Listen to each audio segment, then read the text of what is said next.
10, 9, 8, 7, 6, 5, 4, 3, 2, 1.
Next time they shine your light in the sky, don't go to it. The bat is dead. Bury it. Consider this mercy. Tell me.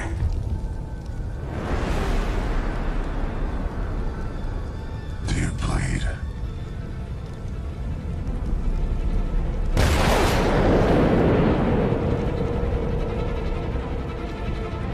You will.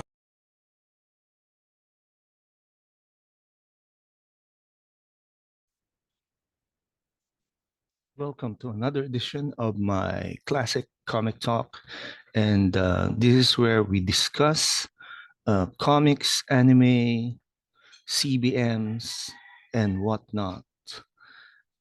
This and we'll be featuring today Aquaman and the Lost Kingdom. And so I finally watched Aquaman and the Lost Kingdom last night. And to tell you the truth, I saw the gun notes, the gun parts. I saw how they truly marvelize a DC EU movie. And it was not in good taste, honestly.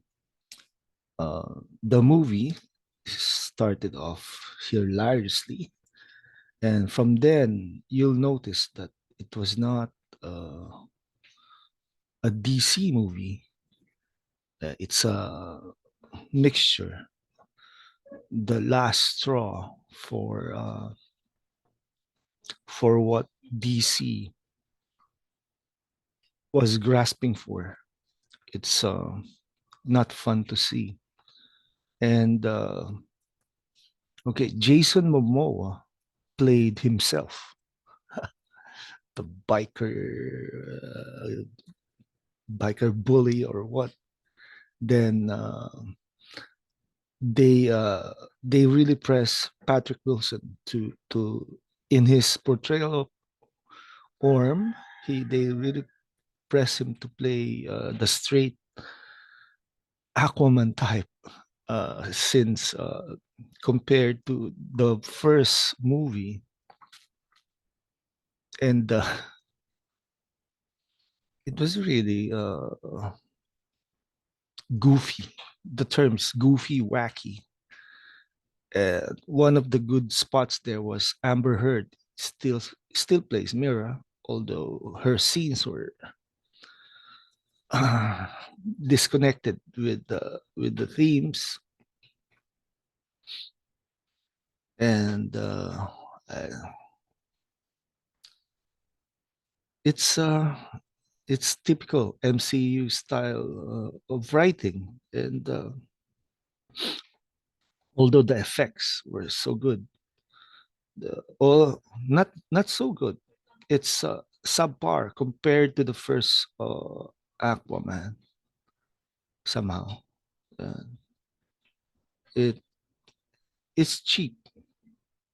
The movie looks cheap if I'm comparing it to another movie with a superior CGI.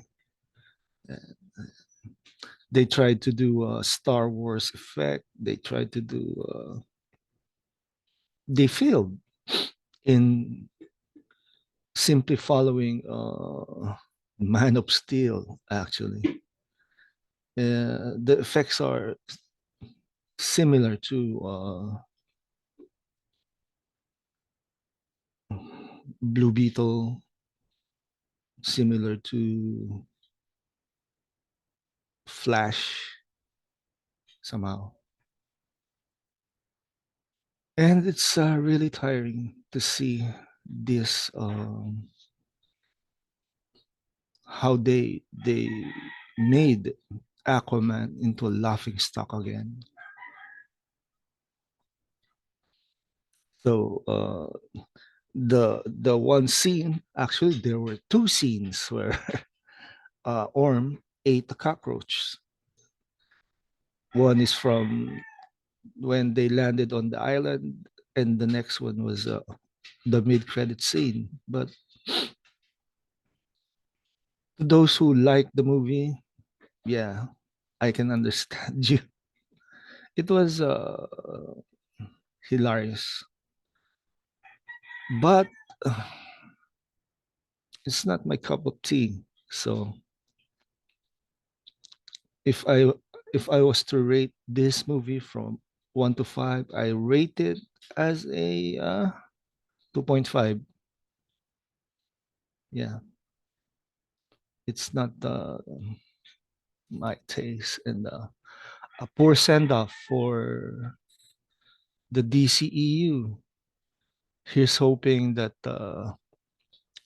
Netflix license the Snyderverse so we can have a correct version of what this was supposed to be.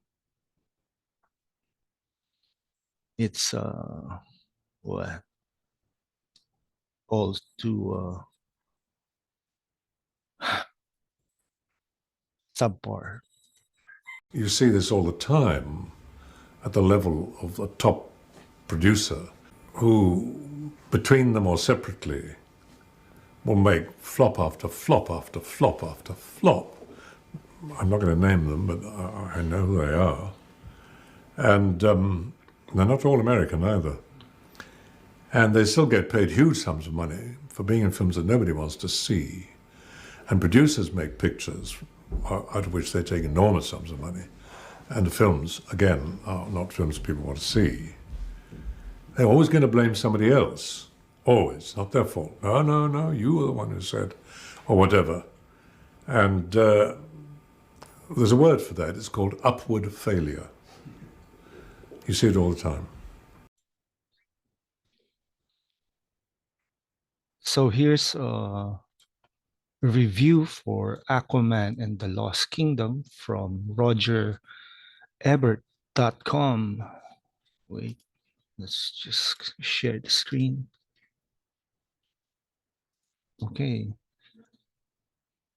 This is by Matt Zoller.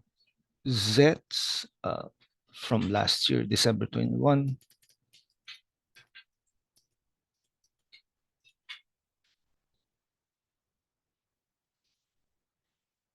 Okay. In the DC expanded universe of films, which appears to be winding down, there's only one hero who brings an instinct for fun to every scene, along with an awareness of his own ridiculousness, and that's Aquaman. Specifically, the Aquaman that Jason Momoa plays. Yeah, he does bring some goofiness in his role, unlike the one from the ZSJL. So they refashioned the half human, half Atlantean prince, later king, as a brawny, long-haired, beer-chugging, high-fiving, wisecracking bro who bears quite a bit resemblance to an actor named Jason Momoa. Momoa achieved peak Momoa in Aquaman, The Lost Kingdom. A neon submarine wreck of a sequel wherein the big guy tries to save the planet from returning bad guy Black Manta, aka David King. This was played by Yahya Abdul Mateen II, who wants revenge against Aquaman for killing his dad in the Aquaman movie, the first Aquaman movie, and has allowed himself to be possessed by the spirit of the Black Trident, which was forged by denizens of the seventh kingdom of Atlantis, a necropolis filled with demonic creatures. This is, of course, Necros, and the king there is Korjak. I first read about Korjak in the Atlantis Chronicles by Peter David. Black Manta is dangerous to himself as well as others, not as in control of the awesome weapon he wields as you think he is. His plan involves the use of a glowing green ancient power source that's like radiation times a zillion and accelerating the pace of the climate change. Actually, the story itself is kind of disconnected with certain paces, probably the edit. Not a good situation at all. Definitely the kind you want Aquaman to handle, or the Justice League, truth to be told. Momoa is the best reason to see this movie. Of course he is. He has a alpha cool, even jerkies as a maverick action star, where can be while also making you believe his character is fundamentally decent and knows when he's gone too far and sincerely feels bad about it. He's got range. 1 minute Momoa is practically would probably doing his own smart aleck running commentary on the film.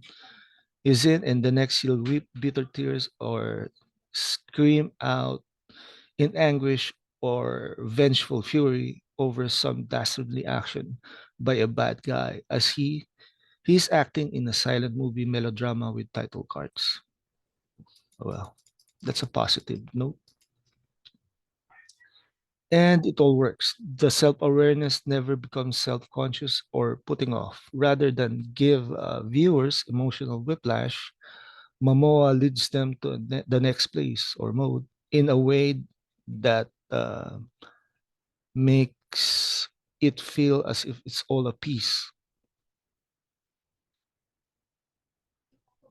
So, by the way, our hero has an infant son in this one by his wife, Mira, played by Amber Heard.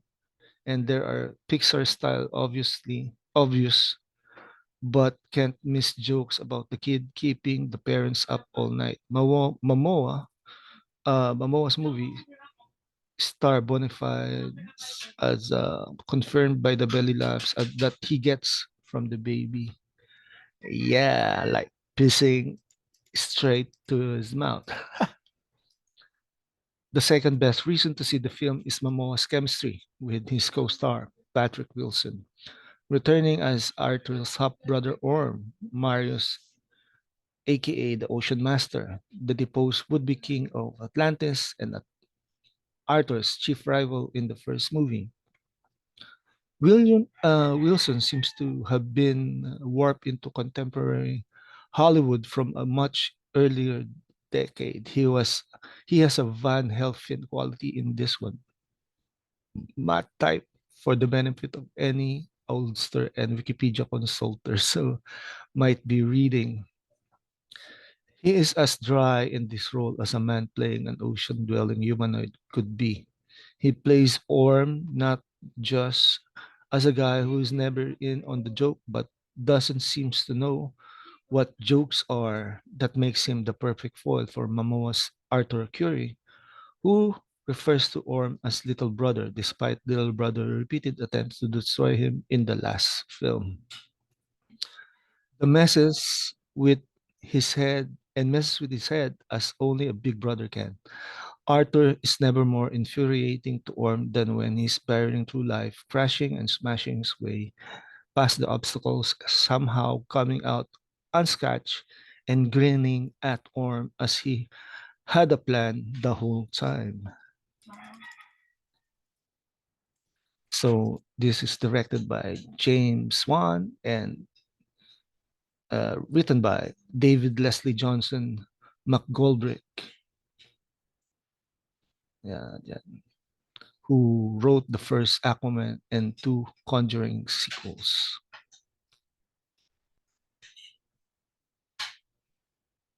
Well, so says here the two-thirds of his discourse running time is devoted to Arthur and Orm doing the argumentative body on mission thing and a bit of strange brothers reconciling, plus dashes of redemption narrative, lesson learned and admitting you were wrong so that you can grow. Yeah, basically the plot is a DCEU, but then there are flashes of unnecessary jokes that only the mind of as sick as Gano show can think of. So this is a fun movie, but not anywhere near a great one. That's too bad, really. It lacks the go for broke bigness of the original, with its flagrantly melodramatic family dynamics and knowingly ludicrous spectacle. It's a cluttered too muchness of to the production. Yeah. Okay.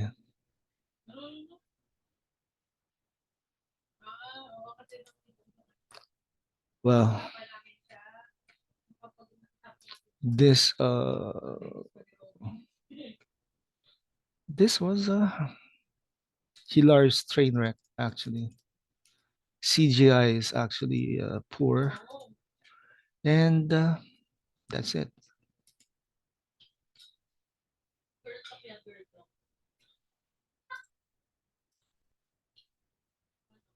Whoever thought of this would be a better Aquaman was totally wrong. And think that this is already on digital makes you really, really think that they wanted this movie to fail somehow. And I don't know. I'd rather watch the original Aquaman. It still has the effect of Zack Snyder on it. But this one, nope. I see pure James Gunn and Peter Safran. So that's it for today. So like this video, share it, and subscribe to my channel. And that's it for today.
killing people? They look alive to me. Because I saved them. Well, that's why I waited until you were there. I got the information I needed. No one died. I did it your way. He does have a point. I know it got lost in all the confusion, but we still have some issues to settle here. There are only heroes and there are villains. You think yourself a hero, but you would let these criminals go free. Heroes don't kill people. Well, I do.